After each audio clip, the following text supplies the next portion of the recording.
Welcome to Tatooine Sons, a Star Wars podcast, the only fan podcast to name a canon Star Wars creature and to be endorsed by the writer and director of The Last Jedi, Rian Johnson. Get ready to explore a galaxy far, far away across the generations. Here is your host, David the Bow-Tie Jedi Guy, along with his special guest, the founder of the legendary virtual Cantina network, Spencer Jowitz. Hey there, Star Wars fans. David here, your Bowtie Jedi Guy, and welcome to another exciting episode of Tatooine Sons. So have you ever wondered how somebody could build a thriving community around a shared passion like Star Wars? Well, this week we are taking you on a journey to a galaxy far, far away with Spencer from the virtual Cantina network. Most of you are probably familiar with VCN and Spencer. It is a Facebook group that has done something pretty amazing. It's united over 100,000 Star Wars fans. So get ready to hear Spencer's own Star Wars origin story, learn a little bit about the magic of introducing a new generation to the Force, and then the unforgettable in-person meetups that bring the VCN community to life. Plus, he's going to share some tips on creating a welcoming space for all fans and how to carve out time for personal enjoyment as a dad. So grab your lightsaber, stay tuned. This is one episode you won't want to miss. This is Tatooine Sons. Call up a hammerhead Corvette. I have an idea. A couple of weeks ago, you told me an amazing story of your first experience of Star Wars in a movie theater. And obviously going to Star Wars with your dad is a cool thing, but your story is unique and hilarious all at the same time. Tell everybody listening about that. So obviously my introduction to Star Wars was a lot of the same that a lot of people had if you were born in the mid 70s, which was my introduction was Kenner. That's how I learned Star Wars, Darth Vader, obviously Luke Skywalker, find out from there. But my first experience in the theaters was actually Empire Strikes Back. And I know a lot of people might say, oh, I don't remember my first experience of going to see a movie, at the age of 4. But this was something that I distinctly remember because if you're in the opening sequence of Empire Strikes Back and you're in Rebel Base on Hoth, there's that scene where Chewbacca is obviously welding the Falcon. Sure. So my recollection is I actually thought that Chewie was going to either electrocute himself or cinch his fur with the welder.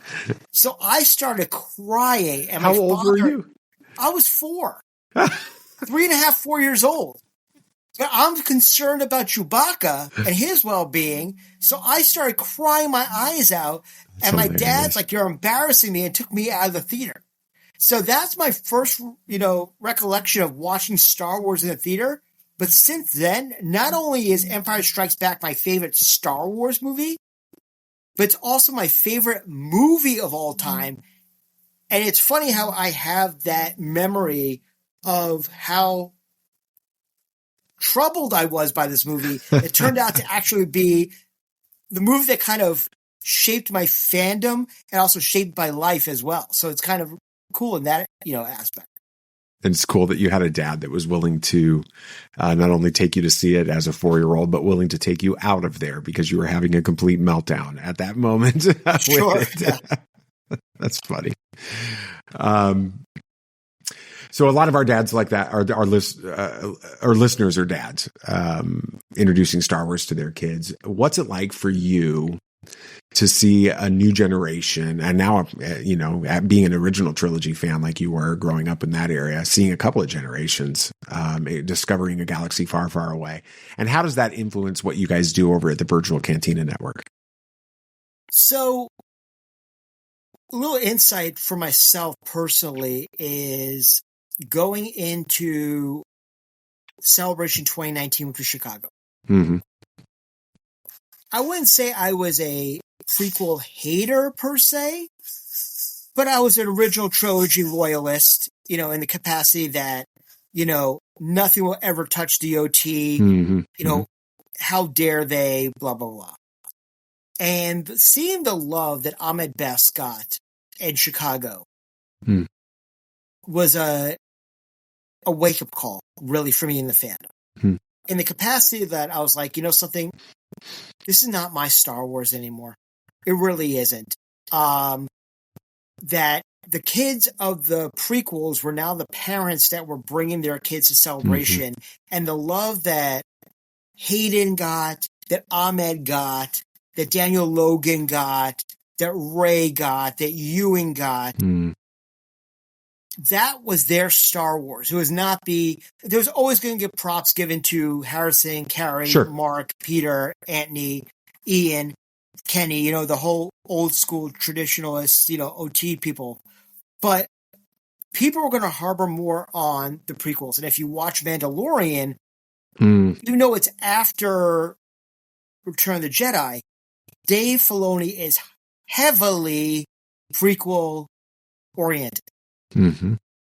He's very much, especially considering the fact that he worked on the Clone Wars. So he's got a vested interest in that timeline of the prequels. So with that in mind, I kind of I went back home and I rewatched the prequels under new eyes. Under the eyes that it's not my Star Wars anymore. This is just Star Wars, period. This is the new norm. So in my mind, it kept on, you know, rolling into what every, you know, new era of content is someone's other gateway into Star Wars. And that includes right now the sequel generation. I also found that, just like yourself, I am very much a fan of Rian Johnson and The Last Jedi. Absolutely. Absolutely adore that film for many a reason, because it was something different, it was something bold, it was something that was changing the way we scope Star Wars. I looked at that in the next 10 years, that movie is going to be a catalyst for where Star Wars is going to look like for the next 20 to 30 years. And honestly, we would not have had Andor and the themes of Andor, I particularly think, without Last Jedi being so shaking the tree a little bit. But the someone else's entry point into Star Wars is going to be Mandalorian and Grogu next year. Oh, absolutely. So to me, I looked at it as like, I'm not going to stand up and try to explain to someone why they should like Last Jedi. I'm more along the lines of right now, like, you know something, that was a waste of energy for me. I was exhausted. Listen, love what you like. Yeah. Hate what you like. But at the same time, no matter what you say, it's still Star Wars. I don't care if you say, I don't look at it from there. It's Star Wars. So love what you like. Have a good conversation about it. And I want you to have a good conversation within the fandom. Because initially, George wrote the original 3 movies as a response to the Vietnam War for a 12-year-old kid. And they maintain that Star Wars is for the kids. Now, you can make arguments about every property. Is like, is this really a kid's property? When you even look at Skeleton Crew, it really wasn't a kid's property because obviously at the same time where kids were in it, it had that feel of Amblin, which had that sense of danger. It was almost like a nostalgia play towards our generation watching our generation, exactly. Yeah. So the fact of the matter is that if we're going to be fighting over a 12-year-old's show and we're in our middle ages right now, right? Maybe we should be the ones that are getting over ourselves, really. Yeah. And realizing that there's a bigger world out there and, you know, have an open mind that, you know, you don't have to like vanilla. You don't have to like chocolate. You don't have to like strawberry. But at the same time, those flavors are out there. So they're going to be there Absolutely. whether you choose them at Baskin Robbins or not. Well, and the one way I've heard it described numerous times, it makes a lot of sense to me, is don't yuck in somebody else's yum, right? Exactly. You don't have to you don't have to like everything, but be okay with the fact that this has expanded into something that people from lots of different backgrounds can like. And that kind of goes into what's going on with the Virtual Cantina Network, because you guys have this massive, I mean, you guys are if it hasn't already happened as we speak, it will within the next day or two, I think. You're clearing 100,000 members in your Facebook group. Yeah, so we're at 97.1 when you and I are recording this right now. We gained 18,000 since I got back from Japan and 5,000 crazy from when I got into Japan, which is interesting because when I arrived in London in 23, we weren't at 50 by the time I got to London. By day one of London, we hit 50,000. By the time I left London on Monday morning, we gained 10,000 in 4 days. Wow. During con. So we knew that we had a 15,000 member swing during London. We had over 25 between the time I got to Japan and yesterday. And 15,000 of that, 15 to 18,000 of that was since I got home. It's like these events that, surrounding celebration itself kind of pull in this interest and everything else. But it's also going back to what we were talking about a moment ago. It's this, when you have a group that is as massive as it is, not just in the number of people, but globally. It's people all around the world. It's people from all different generations and backgrounds. And some people love the movies and some the shows and some the books and the comics and the games and all those different types of things. The level of different opinions and all of that is amazing. How do you feel like you guys have found sort of a secret sauce for creating a environment where people that have much varying opinions of all across the board can find a safe place to discuss these things? What are some of the things that you guys have been able to do in order to make that happen? So first and foremost, there are many Star Wars Celebration fan pages out there. We're not the only one. And we all pretty much have the same name when it comes to the Facebook page because it's easy to find. What differentiates us more so than any other group, and nothing against any other group, they're all great in their own capacities, is the fact that we are a full-fledged community that does not stop at celebration. We keep going. We keep the spirit of celebration going 365, 24/7, whether it be with podcasts on the Virtual Cantina Network on YouTube, or whether it be events at other conventions, or, meetups or anything of that nature, that we keep going. The family vacation that we do every other year from Celebration, which we're in the plans right now for 26. So literally coming to Celebration, especially if you're coming alone, can be quite jarring. It is. My first Celebration was 2017 and I came alone. And I remember coming off of, we ran our first event in 27 at Celebration. And that was my first Celebration. So I have a chutzpah to actually run an event, not knowing what Celebration was, because I was just like, I want to hang out with people. That was all I wanted to do. I wanted to meet people. So I remember lining up for the 40th anniversary panel and a little bit inebriated and having people behind me philosophize about Star Wars at 4:00 in the morning online to get into the panel. And in my mind, I was like, shut up. How am I the most normal person here? And I'm the Star Wars guy in my family and my friends. I was in that line with you. Maybe we were having that conversation. but that was my mindset. I'm like, come on, man. This is 4:00 in the morning. By the end of that weekend, I was one of those people. I got it. I got the bug, And so to me, it was like Star Wars Celebration is a religious experience in the fact that it's also unlike any other convention you'll go to in the entire world. Period. You can go to your fan expos, New York Comic Con, LA Comic Con, San Diego Comic Con, Dragon Con, and nothing is like Star Wars Celebration. However, I tell everybody that if you prep for Star Wars Celebration, you'll be great, and every other con will be a breeze compared to Celebration, unless you're trying to line up for Hall H at San Diego. Right. So the way I look at it is that we have an opportunity that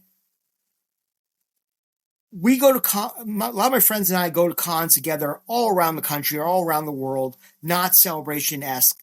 And we'll have meetups. And then other people want to have meetups at their local con or anything of nature. So they can meet members and get to know people. So by the time we come to our events at Celebration, whether it be Boonta Eve or the Not So Virtual Cantina, or even going to Celebration, 5 to a couple hundred people, not just by name on, a Facebook page, but you've face met to them. face. I love it. One of our members has some property out of Asheville, North Carolina. And every year he'll have like 15 to 20 of us come out and go do, a tour of the Biltmore estate or That's wine amazing. tasting or, water rafting or anything of that nature. But it's like 20 of us from the group. Last year we had a saber meetup I love it. right in front of the Biltmore estate, like at night. So there's pictures of us with sabers with the Biltmore So estate cool. behind us, like lit up. This all stems from we all found our tribe. Mm. I have members who will flat out say to me that they were, very macho in their, in their temperament, that society dictated that that's how they had to be. They had to deny their inner child. And once they found a tribe, per se, that accepted them for who they were, I've had their families say that it's changed their lives for the better because they could finally be who they wanted without society dictating. But I've also seen how, I love to tell the story, is one of our members has a son who's on the spectrum, was very introverted when I first met him, and sang at our Alderon Idol competition at Boonta Eve, Anaheim in 22, which you and your boys were at. Absolutely. We were there. And he was very much an introvert at that show. By the time we got to 23 London, he was dancing on the stage during the competition, doing the worm, So cool. like going absolutely nuts. And since then, joined the choir at his high school, joined the theater department, Wow. and basically found himself because of the work that we do. And his father, his mother, both said to me several times that his father and I became really, really good friends. He's up here in Boston. You changed our family's dynamic. And I can't thank you enough for what you did for my son, who was completely introverted. And now he's auditioning for theater. He's going to college next year and wants to go to a liberal arts school. Like, Wow. To me, I'm like, I just did it because it made me feel good about myself. I mean, I found myself through this group. I was always looking for my tribe. I've been in different groups, different cliques, if you will, trying different hobbies to try and get myself in. And I found myself in the midst of finding this group. So to me, I feel like I owe the group its own set of honor and gratitude, purely selfishly, because it's helped me. I love that. And if I can help someone else, go out to, hey, let's have a 2-minute conversation about Star Wars, or I'm going to Fan Expo Boston, or Rebel Scum Con, or ICC Con, or wherever con I'm going to, and hey, we're going to go out for dinner or drinks at the hotel or whatever.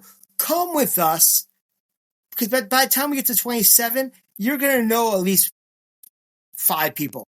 And that 5 people that by celebration, by the end of Natso or Boonta, you're going to know 20 to 30 people. And then when you're online, you're like, hey, I met you last night. Oh, you sang, or I did karaoke with you, or yo, we did shots together last night. That was fantastic.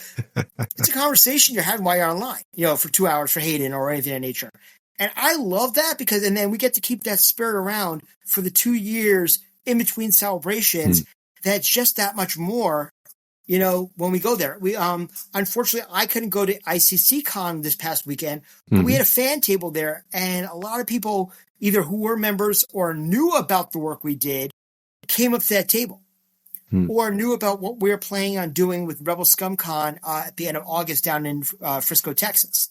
So it's really about keeping the spirit of community celebration alive. If anything else, it's a love letter to Star Wars. Because like we said, we all come from different backgrounds. We all love Star Wars for different reasons, but we all came in to Star Wars, whether we like the prequels, the sequels, Mandalorian, Resistance, Rebels, Clone Wars, Young Jedi Adventures. We all love Star Wars. So that's the core of what we like. And that's the core of what we love. And that's what we try to push, is that it's okay.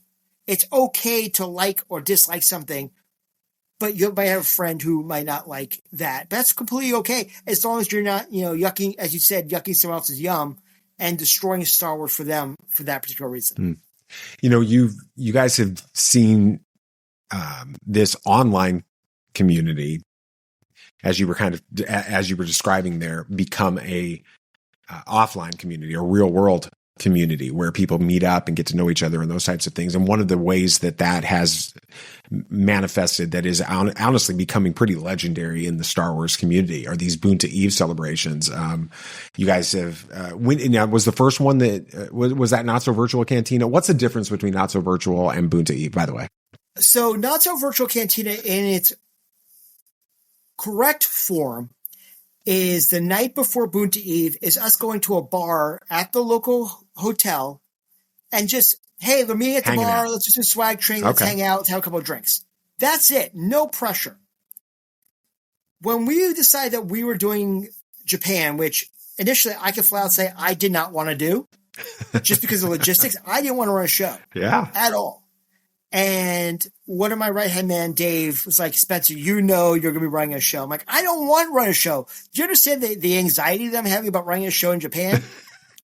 I'm like, we can't do Boonta right. And honestly, we love karaoke to be part of our events. Mm-hmm. But the main issue with karaoke is it's not a draw by itself. Mm.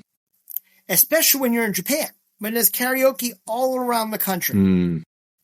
What differentiates Boonta from any other event we do is the fact that we have been able to get a number of guests throughout the saga to show up to do meet and greets at our events.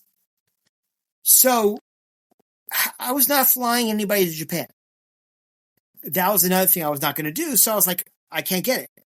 But between ICC Con last year, where I had one conversation actually with Chris Parsons from Empire Strikes Back. Okay. And a couple other people, I found out a lot of actors were actually flying themselves to Japan because they want to experience Celebration in Japan. Hmm. And they were calling me and saying, hey, what can we do to subsidize our trip? And I'm like, you're making this very hard for me to say no. That's what it really turned out to be. That's fun. So a Not So Virtual Canteen, like I said, is typical bar night. But the thing was, unfortunately and unfortunately, is that Celebration in Japan was 100% will call. So in my mind, I was like, well, I'm coming to a different country. In order to do a Boonta correctly, we need to have 8 hours of availability for us. Hmm. If we are having to do will call, and I'm limited amount of my time that I can actually be in country due to personal, issues or anything in work and, life and all that jazz. Mm-hmm. There was no way in hell that I was going to be able to run a traditional Boonta. So initially we were just going to do a Not So Virtual Cantina at the local hotel bar, but there was no local hotel bar. The bar is attached to a restaurant, and the restaurant was not going to close down at the hotel for us. So what we decided was I found a location that was willing to work with us, a 15-minute walk from the main hall for Celebration. And I was like, well, I have a 3 to 4 hour, time span that I could play with. That's not conducive to a full Boonta Eve at all. A special edition, sure, but not a full Boonta Eve. So what I decided was this, is like, we have a 3-hour window. Let's just call it a Not So Virtual Cantina special edition, whereas we will do the best of the Not So and the best of Boonta into a 3-hour span. And, it was an incredible experience. I could say that we sold out tickets for this event on the first of the year in 4 minutes. I did not have an opportunity to do like 25%, 50% sold. Right. My phone kids are blowing up to release, like, we're sold out. Like, what? And that's before we even announced one name. By pure name, by pure reputation. Just your brand itself, right? The experience of people, yeah. Right. We did the same thing in London, but we sold out in a day and a half in London by pure name recognition before we announced one name. And then when we started announcing names, people got really antsy and got the FOMO about coming to the event. So we actually end up doing what we call a hyperspace ticket, which is basically like if someone leaves, our doorman will cut their bracelet. All right, 2 people, half price ticket. You don't get the buffet. You don't get a swag bag, but you get to come in, get autographs, play sabacc, all you can drink, in Japan. We had a line 100 deep in Japan outside to the point where, and also Kiriana Crater from Skeleton Crew had a line that wrapped around the building 3 times just to get her autograph. It's wild. So I spoke to management at the bar, and I actually had to do a Google Translator to talk to the manager about this. I'm like, can we extend? Because we have 100 people outside. And they're like, 1 more hour. I was able to get everybody in within that time span, and they had at least 2 hours in there, with a half price ticket. So really, it's the difference between let's show up at a bar and say, hey, how are you? Are you having fun? Are you excited? And the next day, let's set off celebration right. So Boonta Eve has now become a staple. When people are saying that we're as synonymous as the 501st Bash when it comes to events to go to a celebration, that's an honor to me. Yeah, I mean, absolutely. I remember going to the Bash in 2017, first time ever, and they rented out that big ballroom and had Weird Al out there. I'm like, I'm singing Saga Begins with 3,000 people. This is fantastic. And when people are saying that Boonta is now like synonymous with the Bash, I'm like, cool. Dude, that's an honor. That's a complete honor for me because I'm a traditionalist when it comes to celebration. I remember what it's like just being a fan, going to celebration and running this small little event. And when people are saying we're on the same level, I'm like, we don't want to be better than them. We want to be better than ourselves. But the fact that we're in the same conversation, that's pretty cool. It is cool. So if you're a dad or somebody that's going to one of these events for the first time, right? Like it's your first celebration. Maybe you're already thinking, all right, 50th anniversary. That's what motivated us to go to Orlando in 2017 it's the 40th anniversary of Star Wars. We've never done anything like this before. It was my first con of any kind, not just Star Wars Celebration. We went with it for that. And so I know that there are lots of people that are already starting to think about 2027 in Los Angeles for the 50th anniversary of Star Wars and that type of thing. The 501st Bash and Boonta Eve and those types of things, those are a bit intimidating if you've never done anything like that before. With it, what would you say to encourage somebody to come to an event like a VCN event like Boonta Eve or something like that? So if you go straightforward to celebration and you're a newcomer to the experience of Star Wars Celebration, it's going to be daunting. Yeah. Hands down. What we're saying is come to one of our events, whether it be the Not So or come to Boonta, and we're going to do both in LA, by the way. So you can start to meet people. Because you had 125,000 people in Japan. And I can't tell you how many people I ran into with that many people, but just because of the community itself. But just coming to one of our events, especially Boonta or Not So, which are pre-con events on purpose. By the time you go to opening panel, or you're lining up for opening panel, or throughout the entire weekend, you are going to run into people that you met. And you could have been at Boonta or Not So and be like, oh my God, I met you online. I met somebody when I was in London on the tube the night of the Not So Virtual Cantina. And I said, listen, we're going to be at this bar next to the convention center. Come meet other members. And I forgot about them later on in the day. But as soon as I walked into the bar, they're sitting there with members talking about celebration. And I'm like, oh my God, you came. Like, that's amazing. Like, I just saw this guy that I was talking to on the tube about our group. I have on my phone case, I have a specialized case for when I go to cons or I'm on trips that has a QR code that goes directly to our link tree. So I'm always publicizing, at events. I have a regular one for, my everyday life. So I'm always trying to push members or people to our group. So coming to our events, you're going to meet people who are going to not only be line buddies, but might end up being your best friend for life. Quite honestly, I can tell you that I have friends that live 20 minutes from me that I probably see maybe once or twice a year, but yet I'll fly to Asheville, North Carolina once a year or to cons around the country to see people a lot easier and a lot more willingly than I am to drive 20 minutes from my house. That's how much my friendships mean to me from the Virtual Cantina Network.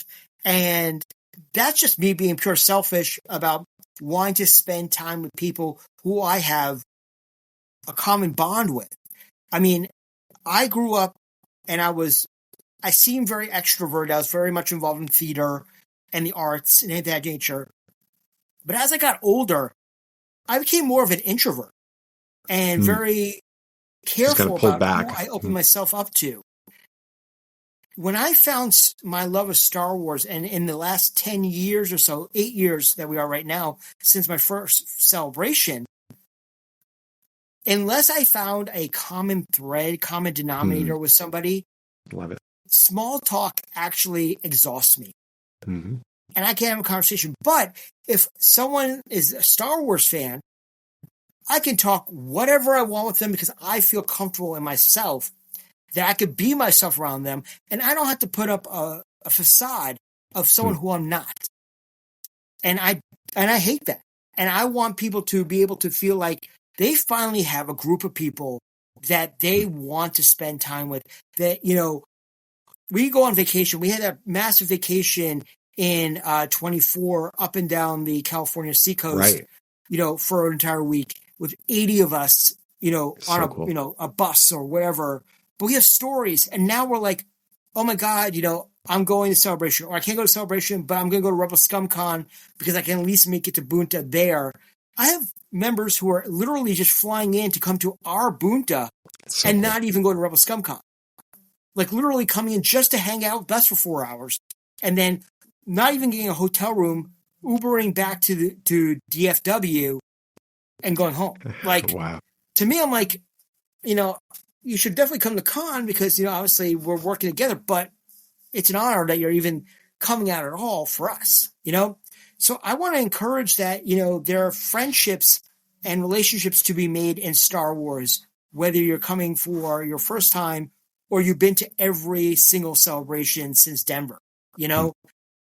We have members that have been to everyone and they have not had an experience like they've had until they join the VCN. That's amazing. And they're like, oh my God, there's more than just a schedule than it is given to you by the convention. There's a community. There are events out there. And some people, it's the events that are after hours that they thrive on to go to more so than the con. So, because they're getting the community that they're looking for. That's what it is. I think we all have that innate, you know, desire, you know, whether we like it or not, or say it or not out loud, that we want to be part of a community, that we want to be part of something that's bigger than we are. Right. And Star Wars is bigger than all of us. It's amazing.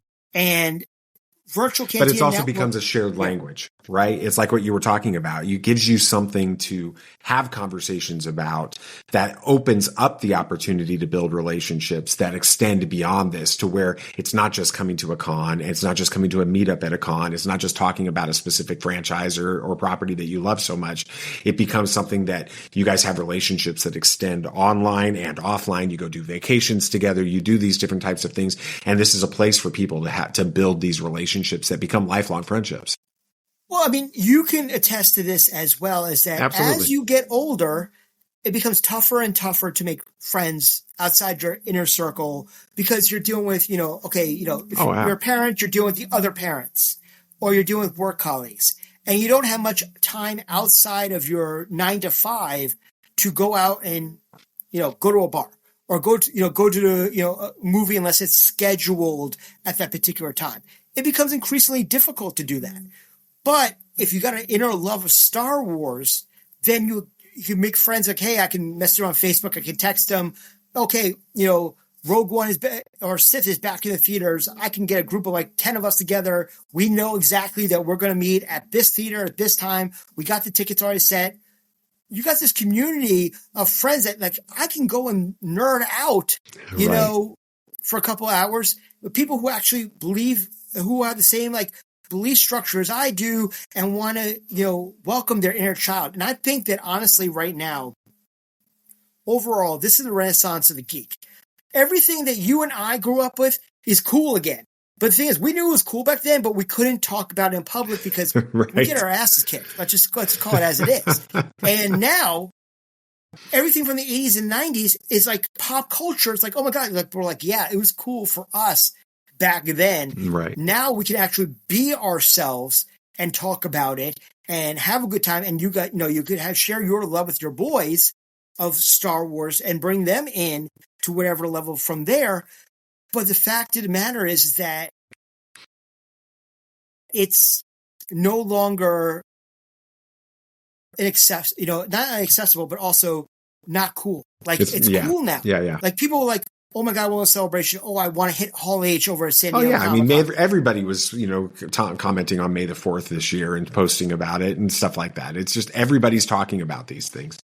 It is. And that's indicative of society right now. And it's because, like you talk about generational and, maybe you want to talk about, the psychology or the philosophy between, the Gen Xers like us and the millennials, Gen Zs, the economy of that is all right now. Society is based upon the philosophies of Generation X, which was our generation, the things that we loved, and that's what's going to drive, I think, where things are going in the convention business, in the movie business, in the live theater business. Everything is going to be as far as that, that's going to be the determination and go from there. And we at the VCN are encouraging that these communities can come together and go and do this. We go down to Florida, we go to Disneyland, and I can run into 20 members walk around Galaxy's Edge. Mm-hmm. And yes, maybe I'm always wearing a VCN hat because I'm always marketing. My wife's like, do you have any civilian clothing? And I'm like, very little, at this point. I said, but I'm always marketing, I'm always pushing the group. I'm always pushing the community. And that's what's really important to me is, like you said, the community aspect. I mean, you talked about it.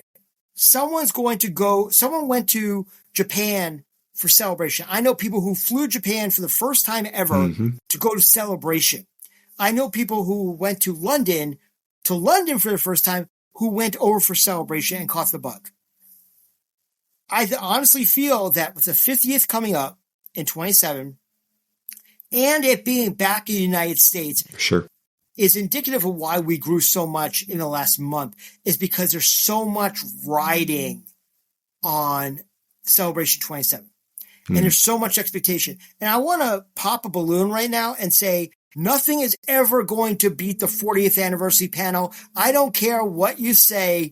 We've been hoping for something better than that. Nothing will ever beat the 40th anniversary panel. And if you've never seen that, go onto YouTube right now and type in Star Wars Celebration 40th anniversary panel. That was my first experience of Celebration. I don't care if you're a veteran or a newbie. Nothing will ever touch that panel. Easily. 50th might come close, but it's not going to touch 40th. Right. It's not going to touch 40th at all. But I can say this right now as an Easter egg.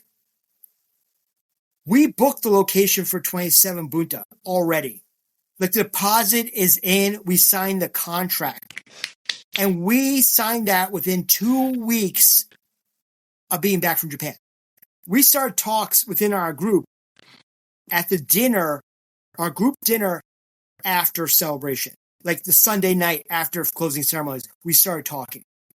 By the end of the first week, we had a list of locations we wanted to be. And I can't tell you what location we're going to be at because we're a full year out from that announcement. But what I can say is the Virtual Cantina Network will be on the Sunset Strip. I love it.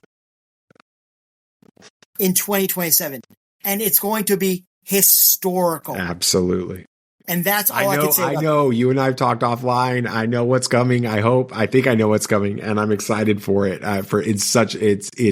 It's really truly going to be a celebration, not just from the official event to remember, but a celebration when it comes to the Virtual Cantina Network that is unprecedented and unbelievable. It's so exciting.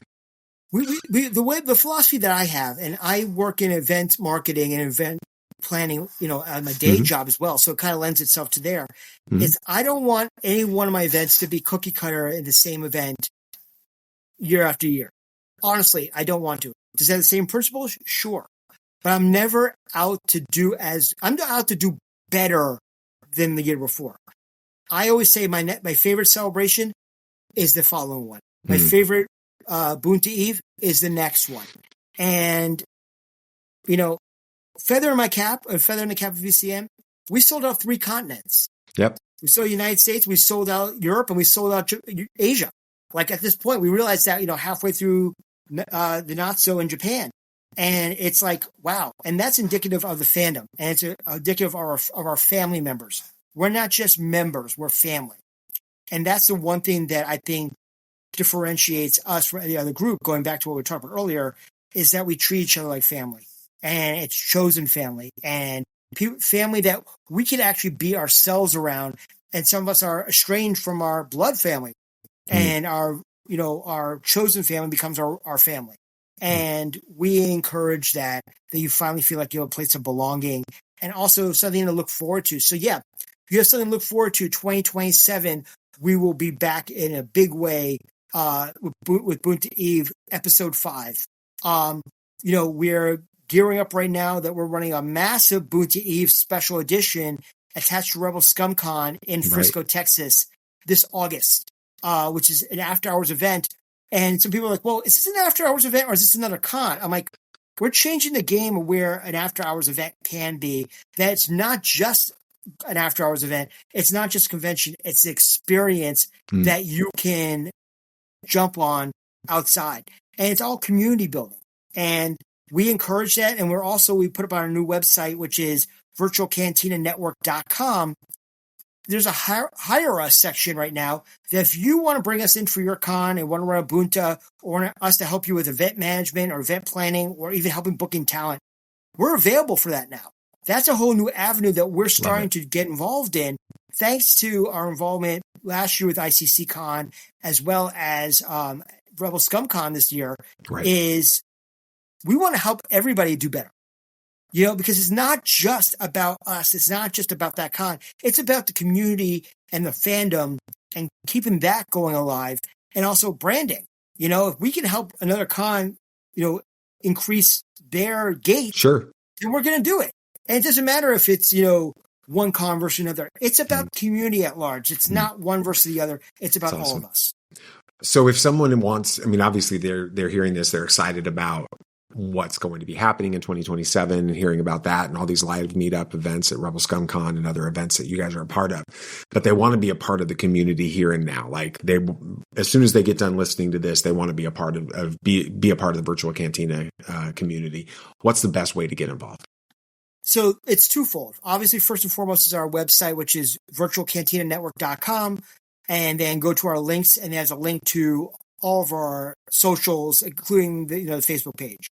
If you're traditionally on Facebook, type in Virtual Cantina and then see the Star Wars Celebration Los Angeles 2027 fan group that is the largest in the world, which is over, to date, 97,000 members. If you go to the one that's over 97,000 members, you caught on to us. That's the easiest way to get a hold of us. It's one or the other on those two. And get involved in the communication, in the correspondence. And, we're a very positive group. We vet just about everything on the page. Like we started off as 3 people back in 2016, 2017 to a team of 25 now, working, on this, as a labor of love. This is not a financial gain for any of us. It's a labor of love because we believe in this fandom. We drink our own Kool-Aid. Like I said, we believe in this, everything we do because we love what we do, because we love the fandom. And that's the easiest way to get involved because you never know where you could be. While we're at Rebel ScumCon, there's 2 cons in the New England area within an hour of each other, including Fan Expo Boston and Terrificon at Mohegan Sun, which are 2 good-sized shows, but they're happening at the same time as Rebel ScumCon. So, we have members who are not going to Rebel ScumCon. They're going to meetups at those 2 other cons while we're having fun in Texas. So cool. Love You it. know, so we encourage that because we want to have meetups at any con. You know, just like, hey, even if it's just showing up, hey, let's get a quick selfie. You know, let's get a group shot of 15 of us, you know, while we're walking to a panel. Let's do it and then move on for our day. Just to show that, hey, we met up with this group. That's all what it's about. It's about the community. And, you know, I'm very fortunate to have met some incredible people in the last 8 years, including yourself and your boys, and consider you guys part of our VCN family Absolutely. at large. And, you know, it's humbling. It's humbling that, you know, you can go to any city in the world and probably find a VCN member and actually, you know, have a conversation or maybe go out for dinner with them or have a drink at your hotel bar or anything nature, or go down to any of the parks and be like, I'm running into somebody right there. You know, we ran into people throughout the city of Tokyo when we were just, you know, walking around, you know, Shibuya or Shinjuku or Kyoto or wherever we were. Just people love Star Wars. And, you know, we start talking about the group and they're like, oh, I'm already a member. Okay, cool. Well, thank you for being part of our family. You know, that's what's exciting about this, is the fact that we're starting to see the fruit of our labors for the last 8 years. And in fact, we're close to, you know, 100,000 members. And we're going to have a contest at 98, 99, and 100 of prize packs, special prize packs for all three milestones. And we're going to, once we hit 97.5, we will announce the first prize pack for 98,000, which is a really, really good one. All of them are great. Don't get me wrong, but the first one we're going to be doing is really, really good. But it's giving back, you know, it's giving back to what we love. And that's what we do, is just loving what we love and accepting who we are for what we do and what we love. You must feel the force around you. All right, everyone. What a blast that was, chatting with Spencer from the Virtual Cantina Network. Seriously, looking into how our love for Star Wars can change as we get older was fascinating. It's really cool to also see how he's able to appreciate the younger generation and their embracing of all the movies, not just the original trilogy. It's a great reminder that there is room for everyone's opinions in our galaxy far, far away. What Spencer said about building community really hit home for me. The Virtual Cantina Network is doing something really special. They are creating a real supportive place for fans to connect. So whether it's through awesome events like Boonta Eve or the Not So Virtual Cantina or their regular online meetup opportunities, these are all more than just hangouts. They're, for some, a real lifeline for people. It goes to show how powerful a shared love for Star Wars can be. And that leads me to something we're really excited about here at Tatooine Sons. We are in the earliest stages of building a community specifically for dads who love Star Wars. And we thought that this was going to be something that was going to generate some interest. We had no idea the response we would get.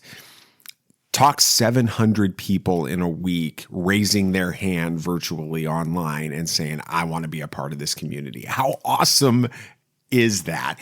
We really are trying to create a space where our shared passion for Star Wars and our shared passion for being dads and all of the other things that we love so much can bring us together to connect with each other, where we celebrate all the different ways that we experience this amazing fandom. So if you're a dad who loves Star Wars, then definitely, or if you know somebody that's a dad who loves Star Wars, keep an eye out with our socials and this podcast for more details coming soon.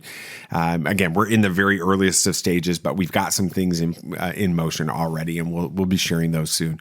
In the meantime, give us a follow on all of our social media at Tatooine Sons, SONS. Subscribe to the podcast on Apple Podcasts or Spotify or whatever you use to get your podcasts. Sign up for our Tatooine Sons Substack newsletter so that you can stay in the loop. We've got some really amazing and fun stuff planned. Thanks so much for hanging out with us this week. May the Force be with you, and may you always have someone to share your Star Wars love with. Thank you for listening to Tatooine Sons, a Star Wars podcast. Please subscribe and follow Tatooine Sons on Apple Podcasts, Spotify, YouTube, or your favorite podcast app. Tatooine Sons regularly publishes thoughtful articles intended to provoke conversation about the larger themes in Star Wars. Go to TatooineSons.com to explore further. And may the Force be with you, always. This podcast, website, and social media accounts are not endorsed by the Walt Disney Company or Lucasfilm Limited and is intended for entertainment purposes only. Star Wars, all names and sounds, and any other Star Wars-related items and properties are trademarks of Lucasfilm Limited and its affiliates. All original content of this podcast and website is the intellectual property of Tatooine Sons unless otherwise indicated.